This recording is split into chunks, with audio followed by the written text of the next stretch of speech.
สุดที่หักเพียงแค่หูจักกันมาได้2-3 วันแค่เพียงสบตาส่งเพียงหอยยิ้มให้กันก็เพียงเท่านั้นสัมพันธ์หาก็เกิดมี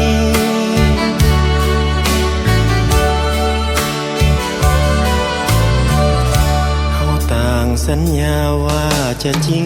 จังจะสร้างความหวังสัญญาสาบานเต็มทีจะฝ่าจะฟันอุปสรรคนานา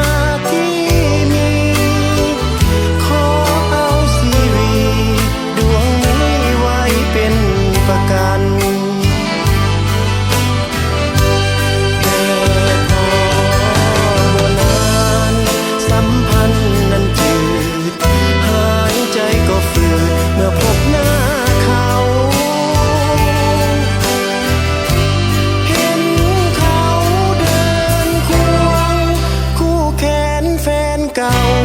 แฟนใหม่ยังเฮาเลยเงาเดียวดายหักง่ายนายไว้นอใจผู้หญิงเขาทำทุกสิ่งเหมือนจริงใจลวงให้ซ้ำหน้าตาใสๆข้างในใจปิแสนดำเจ็บนี้ขอจำใส่ใจไว้จนวันตาย